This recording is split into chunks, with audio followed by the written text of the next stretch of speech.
Happy Saturday. It is September the 13th, 2025. My name is Thom Rigsby, and this is your AmCon Daily Brief. On today's show, what if you get the call?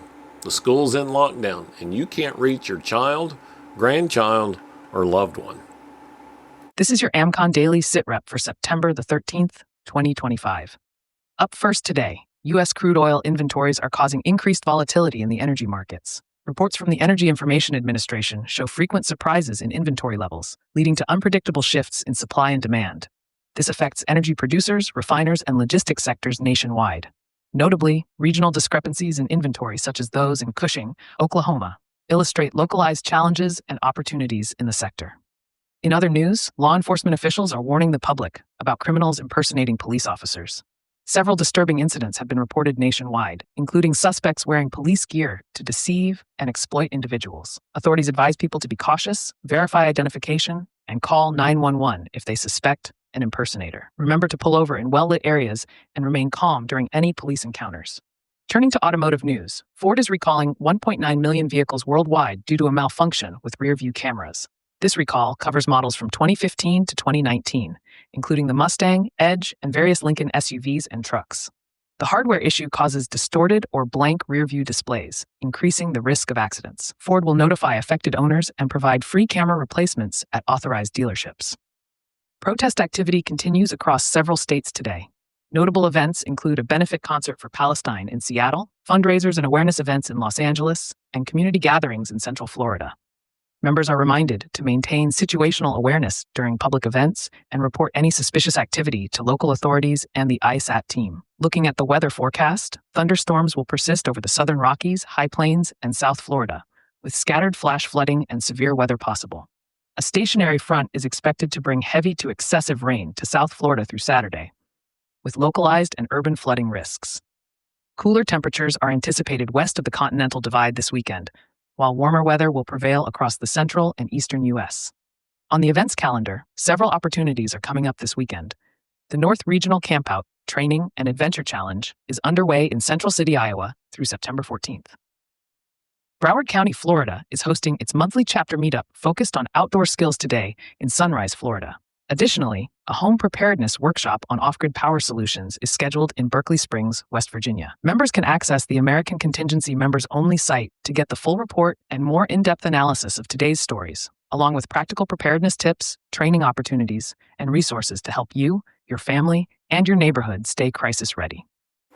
Hey, before we get into today's show, I just want to give a big shout out to the folks at the North Region Adventure Challenge this weekend.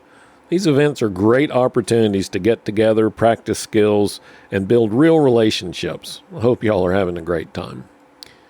Okay, so let's imagine it's a regular work day. Your phone rings and the caller ID shows it's the school. You answer and there's a recorded voice on the other end that says, "The school is in lockdown. Do not come to the campus. We will provide updates when we can." In that moment, your stomach drops. Your first instinct is to grab your keys and drive, but the roads are jammed with parents doing the same thing. Updates online are chaotic and sketchy, rumors are flying, and every minute feels like an eternity. This is one of the hardest scenarios a parent can imagine, and one of the most important to prepare for before it happens. Preparedness in this moment is less about gear and more about clarity. Your ability to act calmly comes from having a plan already in place. The first piece is just your family communication plan. Kids need to know that if something happens at school and you can't get to them, there's still a process. That might mean a designated rendezvous point once the all clear is given, or maybe a trusted adult they know to contact. The more familiar your child is with this plan, the less fear will take over when you can't be there right away. But it's not enough if only one person in the household knows the plan. Preparedness has to be practiced by the whole family. If you exercise restraint but your spouse panics and drives to the school, the plan falls apart. If your kids don't know that you're following the plan, their fear fills the gap. Confidence comes when everyone is on the same page and trusts that you'll reconnect as soon as it's safe. Second, understand the school's procedure. Every district is different. Some schools reunite kids only with parents or guardians on record. Others move students to alternate sites. If you don't know the policy, you'll be left guessing in the moment. Awareness here means asking questions now. Where will students go? Who can pick them up? How will parents be notified? Third, prepare for the information fog. You've heard of the fog of war. Well, in a real lockdown, communication is messy. You'll hear rumors on social media, half-truths from text, and maybe even conflicting reports from different sources. Situational awareness means separating signal from noise, listening to verified channels, and resisting the urge to react to every rumor. Panic spreads faster than facts. Finally, leadership in this situation is often about restraint. Driving to the school when it's locked down doesn't help your child. It clogs the road, strains law enforcement, and makes reunification harder. Leadership means staying calm, staying put, and being ready to act as soon as it's safe and clear to do so.